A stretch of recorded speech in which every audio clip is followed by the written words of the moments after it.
ஓம் சாய்ராம்.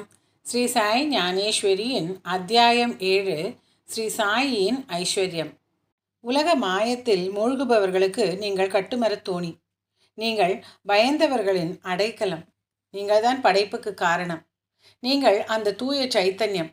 நீங்கள் அந்த இரக்கத்தின் புதையல். இந்த பிரபஞ்சம் உங்கள் லீலைகளில் ஒன்றாகும். நீங்கள் பிறக்கவில்லை. மரணம் உங்களை பாதிக்காது. இது ஒரு இறுதி முடிவு. இது ஒரு சிந்தனை தேடலுக்கு பிறகு வந்து சேரும். பிறப்பு மற்றும் இறப்பு, இந்த கருத்துக்கள் அறியாமையால் பிறக்கின்றன. இரண்டிலிருந்தும் சுதந்திரமாக நிச்சயமாக இருக்கிறீர்கள்.